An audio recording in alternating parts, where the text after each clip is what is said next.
Now at 6 and streaming on crossroadstoday.com. Victoria man is behind bars after deputies say he was caught tampering with storage units and what they found in his vehicle.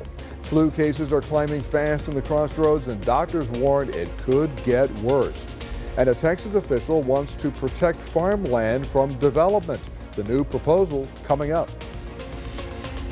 You may have noticed the north wind blew in about 11 o'clock this morning. It really brought in some dry air. We're looking for much colder weather tomorrow morning. Unfortunately, we're going to stay on the dry side through the weekend. We'll talk more about it coming up in a moment. And St. Joseph softball looks to make a deep run to the postseason this year. We'll hear from pitcher Shane Meismer and catcher Jasmine Gomez later on. Sports. You're watching 25 News now at 6. Good evening and thank you for joining us. I'm Don Brubaker. Shauna Curry is on assignment. Victoria County deputies arrest a man after they saw he tampered with multiple storage units. Investigators say Raul Sanchez had just left Alamo Storage and carried cut locks, lock-picking tools, and nearly 55 grams of methamphetamine in his vehicle. They charged him with attempted burglary, possession of a criminal instrument, and delivery of a controlled substance. Deputies urge storage unit renters to check their units regularly and secure their property. A man wanted on 3 warrants faces charges for evading arrest and making threats after police found him near a car they say was stolen. 38-year-old Zachariah Bonner was arrested in Bay City this morning after a short foot chase. Police say Bonner stole the car, phone, keys, and purse of his girlfriend after a disagreement at her home in Refugio. Refugio police say he then took her car to an ex-girlfriend's workplace in Bay City, reportedly threatening her. Bay City police then took Bonner into custody.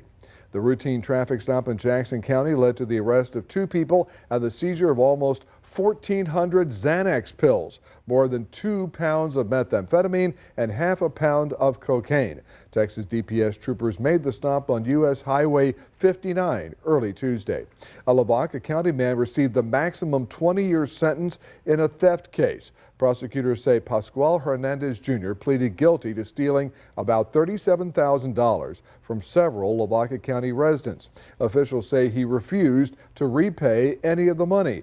Public records show a long history of theft convictions dating back to the 1980s, including multiple prison sentences. The Texas Historical Commission is holding a symbolic transfer ceremony of the Presidio La Bahia at Goliad. Presidio La Bahia is a national historic landmark that played a major role in Texas' fight for independence. The commission began managing the site in 2022, and the transfer wrapped up on December 31st after an $8.5 million investment approved by the legislature. Our Lady of Loreto Chapel will remain an active parish under the Diocese of Victoria. Let's go to Mac Pettis with the first look at the forecast. So, Mac, how many fronts are coming our way? 1, 2, couldn't be more than 2, right? Oh, no, it's about 3. Whoa. 3 dry fronts. That's the problem. Yesterday we had a little drizzle. Today the north wind blows in the dry air, and we're going to stay on the dry side. If you like that sunny stuff, we got plenty of that all the way through the weekend. But all these fronts are coming at us in this direction, so they don't have a lot of moisture with them. And so we were going to stay on the high and dry side. Now, next week, we got, a glimmer of hope of getting a little kind of drizzle activity here, and we'll try and see if we can get that to happen. So we'll talk about all that coming up in just a few minutes. Don, back to you. Mac, thank you. If you see news happening, call our newsroom at 361-576-0026 or send us an email at staff@crossroadstoday.com. Texas Agriculture Commissioner Sid Miller proposes the creation of federal or state designated agriculture freedom zones to protect farmland from the growth of data centers. Miller's plan, announced this week, would prioritize marginal land and underutilized commercial property for the development of data centers or renewable energy projects. Companies that build on those sites would be eligible for property tax incentives and capital gains tax deferrals. Hundreds of Crossroads residents are fighting the flu each week, with doctors seeing a steady rise in cases.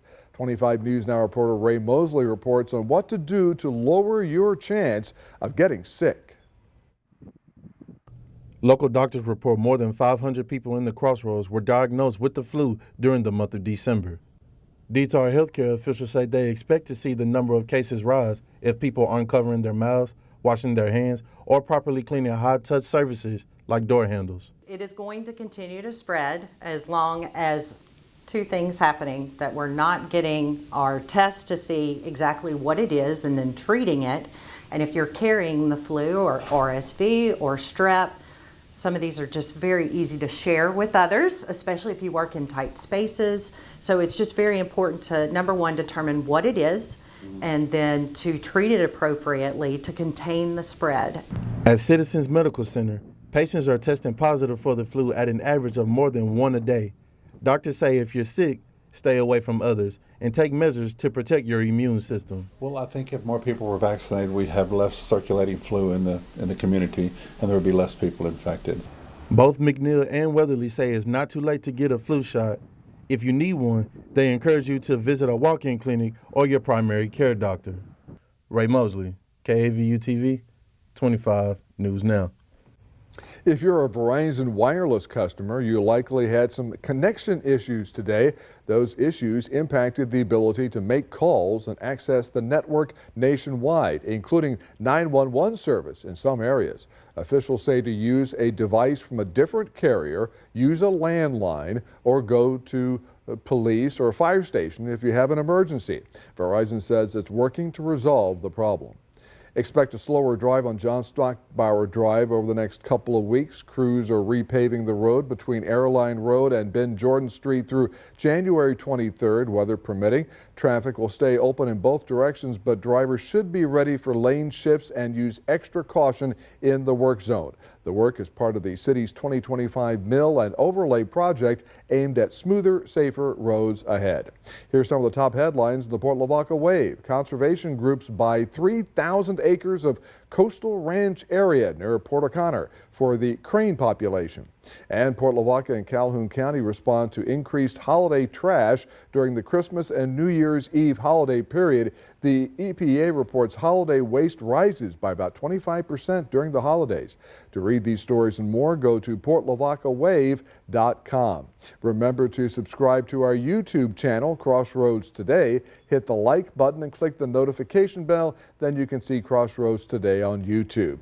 And stay with us. Coming up on 25 News Now at 6, we'll tell you why there is a big tug of war between the U.S. and Europe over Greenland. Also ahead, if you think the Federal Reserve is just about Washington, D.C. politics, well, stay tuned. We'll tell you why the Fed is important.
An astronaut in need of medical care is on the way back to Earth. The ailing astronaut left the International Space Station with 3 crewmates this afternoon. Their SpaceX capsule is due to splash down into the Pacific off the coast of San Diego early Thursday. They should have been on the space station until late February. That was the plan. It was the first medical evacuation by NASA in 65 years of human spaceflight. A high-stakes meeting today at the White House as tension rise over control of Greenland. Brian Abel has the latest on the foreign ministers of Greenland and Denmark meeting face-to-face with the Trump administration. After an hours-long meeting with Secretary of State Marco Rubio and Vice President J.D. Vance at the White House today, a clear message from Denmark and Greenland. Ideas that not respect territorial integrity of the Kingdom of Denmark and the right of self-determination of the Greenlandic people are, of course, totally unacceptable. The Trump administration has said for months that it wants to acquire Greenland for national security. The president falsely claims China and Russia are building a military presence off the coast of Greenland, which Arctic researchers have refuted. If we don't go in, Russia's going to go in and China's going to go in. And there's not a thing that Denmark can do about it, but we can do everything about it. Denmark and Greenland point to the NATO alliance to address any security concerns. The president has made his view clear, and we have a different position. We, the Kingdom of Denmark, continue to believe that also the long-term security of Greenland can be ensured inside the current framework. At the U.S. Embassy in Copenhagen today, protesters show their support for Greenland's sovereignty and their concern President Trump will follow through on his promise. I'm afraid that he will destroy the NATO alliance, and he threatens our kingdom and the Greenlanders.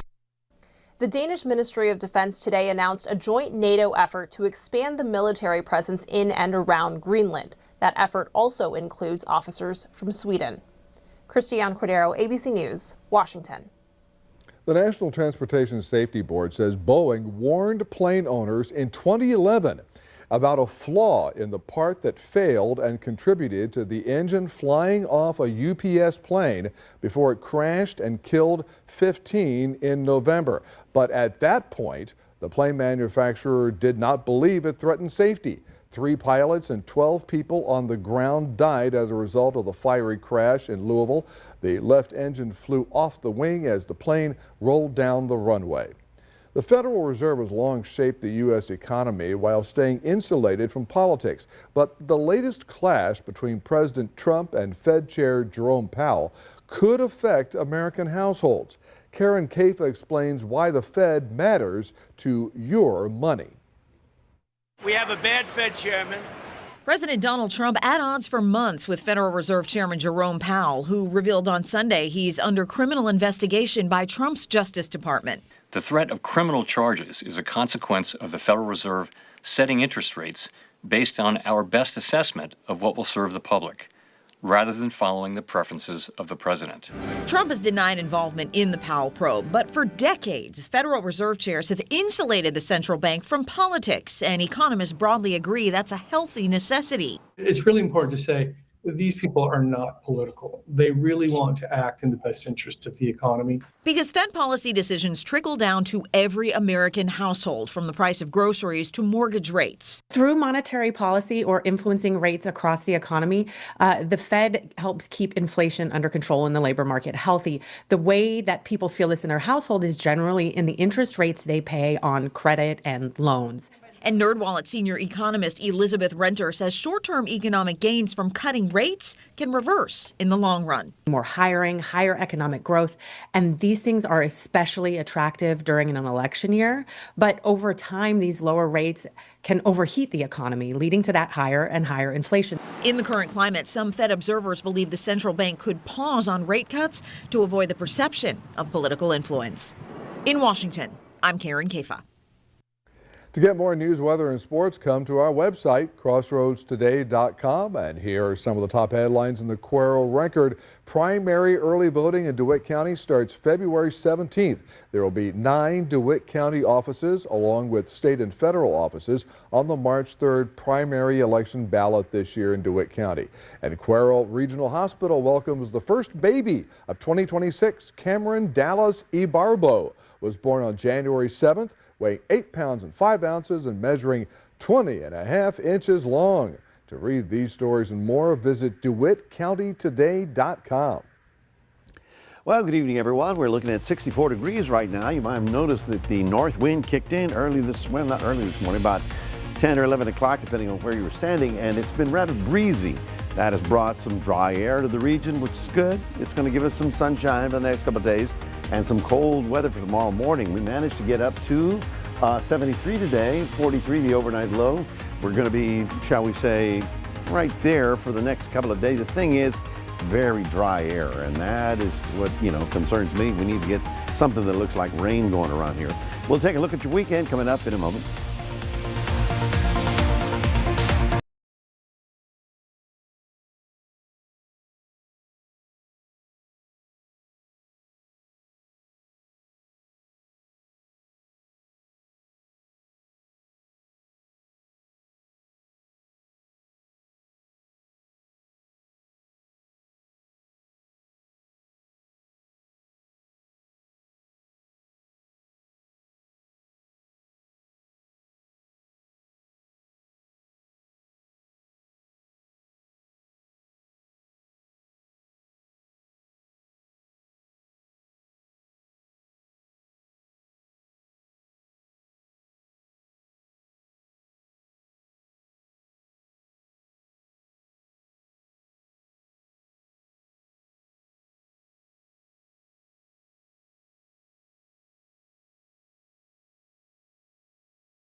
Well, good evening, everybody. Yes, that north wind kicked in and blew everything out into the Gulf. So we're looking at very dry air over the next couple of days. In fact, through the next 5 days, everything is going to be dry and coming from the north, as you can see right about here.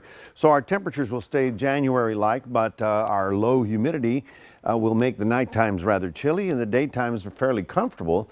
All the big weather is going to be occurring right here in the Great Lakes. You can see it, this big storm rotating round and round. We're on the backside of that, so we're just getting these dry lines coming through, no significant rain. And the West Coast, well, it's closed for business right about now. That big ridge of high pressure is not going to allow anything to come through. Of course, yesterday we had a little drizzle, a little high cloud cover, and didn't get much in terms of our area. That's the last 12 hours. Notice, however, the temperatures over the next couple of days will top out at 63 tomorrow. So the sun will be nice, but the wind will be a little chilly. And it's one of those days where you can't decide whether to put your jacket on or not. And then we stay about 74 on Friday. The weekend's looking very nice. If you need to do anything outdoors, it's just going to be go to the ranch, you know, go visit out there, go see what's going on, be lots of sun and mild temperatures. As I mentioned, and you can see right here for the next 5 days, all the storminess is going to be right here. So the Midwest, big storm, big snowstorm right here, coming down through the Great Lakes, down to the Ohio Valley, and then rolling back up. Of course, we're on the backside, and we're getting that dry air. That's all the way through Sunday, but then Monday is a kind of a transition, because by the time we get to Tuesday, we're going to start seeing a little bit of moisture start rolling back up into our area. So basically, we're reintroducing the moisture that we blew away. That hopefully will give us a couple of days of little rainy weather. That would be on Tuesday and Wednesday of next week. We'll keep our fingers crossed on that. Otherwise, tonight we're looking for a low of 38 degrees. Ooh.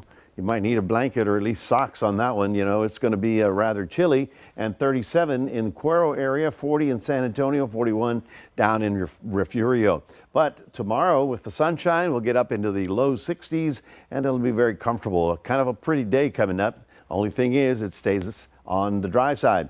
Port Lavaca getting down to about 40 tonight, and then tomorrow 62-year high. Looking for sunshine all day long. Northerly winds will continue settling down. So it's not a 3-day wind event. It's just this morning, and now things will be slowly coming down in terms of wind speeds. There you see our high temperature in Cuero getting you up to about 64 and calm winds. Now we take a look at your 7-day forecast, and of course some of you already thinking about the weekend, right?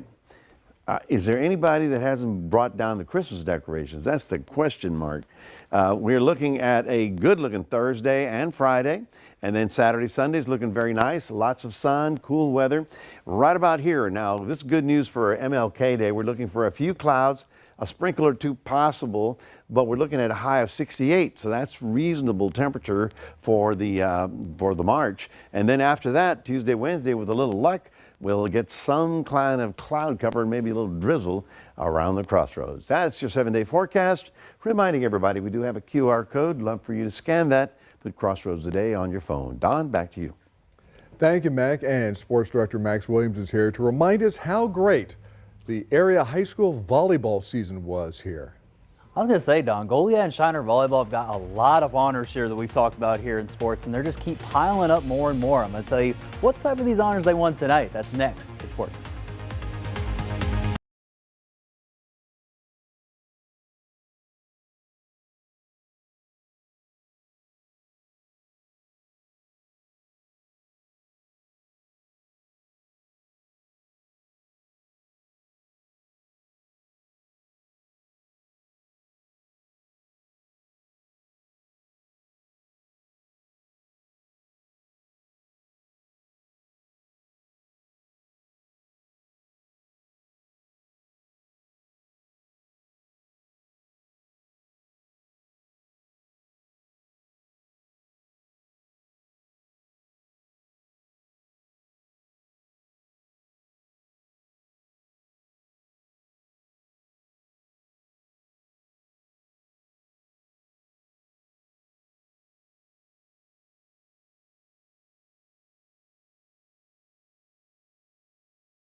So like I mentioned during the break, we have more honors that are given out to Goliad and Shiner volleyball especially for Goliad from winning the state championship this past year. And again, both of these teams got it from the Texas Super Team honors. First was Shiner's Kylan Ramirez and Paisley Wallace got up there for the 2 honors in the 2A ranks. Then in 3A, Goliad had the MVP honor go to Addison Yendry, Defensive Player of the Year to Carolyn Youngblood, and then out there to setter Isabel Sanchez. Now for Yendry and Sanchez, they weren't also just that. They're also selected to play in the TGCA All-Star Game. It's going to be held out there in Dallas this summer. So congrats to everyone from both Shiner and Goliad getting these honors, and kind of just wish Yendry and Sanchez luck at that All-Star Game in Dallas coming up in the summertime. Over to some high school basketball from yesterday we forgot to mention.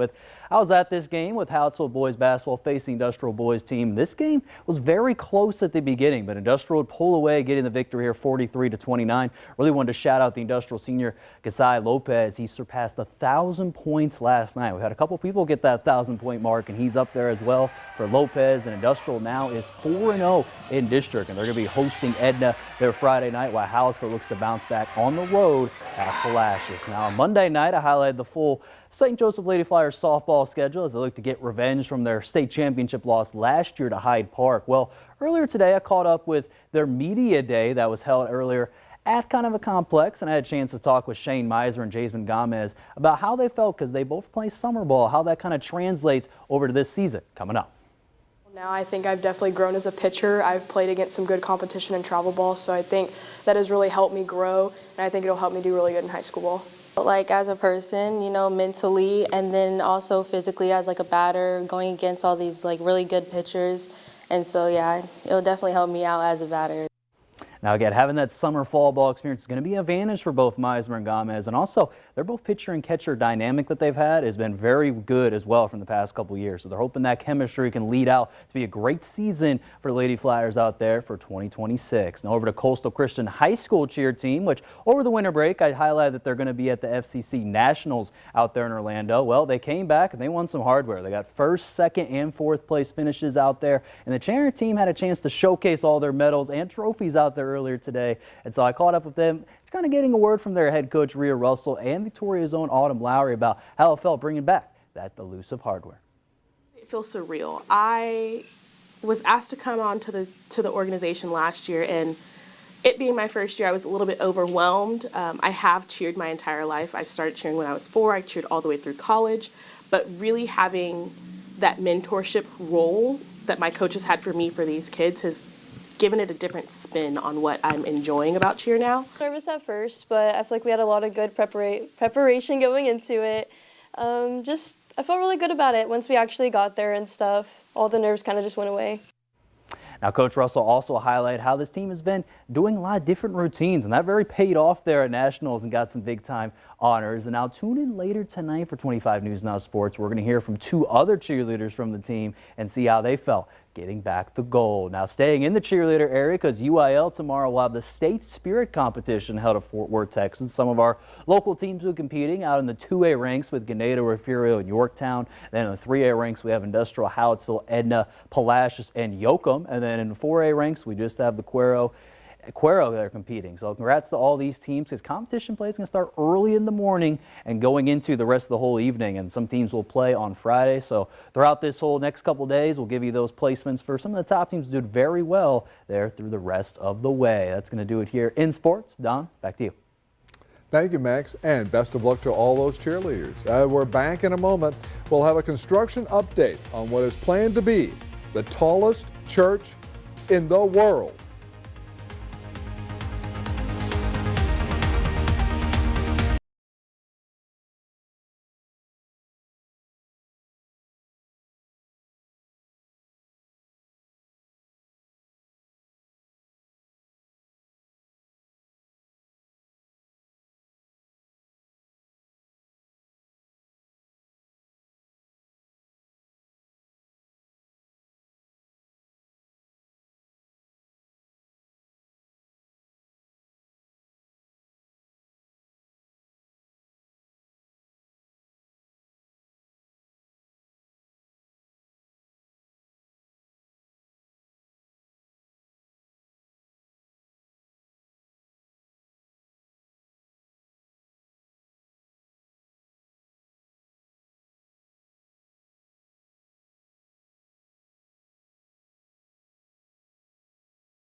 And finally tonight, the installation of the 4 horizontal arms of the cross in the Tower of Jesus Christ in Spain's famous church is finished. The full cross will stand 56 feet tall and span 44 feet wide, roughly the size of a 5-story building. That's going across. The project's leaders hope to have finished the external parts of its main 566-foot tower pretty soon. It is now the tallest church in the world. Pope Leo is invited to lead a commemoration mass and opening ceremony of the tower in June. And you know, the people who run this church, when they get the bill for all this construction, I bet they'll hit the ceiling. That'd be way up there. The church has been under construction for 125 years. Yeah. That's the Sagrada Familia, and it's a stunning architecture that they work on those peaks up there. Oh, yes. With a screwdriver and a hammer. I don't know how. Would you like that job?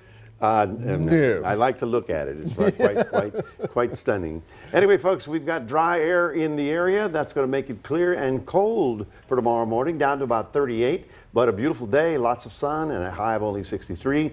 Dry weather all the way through the weekend. So no rain in our, there's a little rain next week on Tuesday, MLK Wednesday Day. of next week with a little luck. At this point in time, I'm keeping my fingers crossed. And I'm liking the 60s on MLK Day. We've had some really chilly ones. We've had some really cold weather, so MLK will be comfortable at about 68. All right, thank you, Max. Thanks for watching. We'll see you at 10.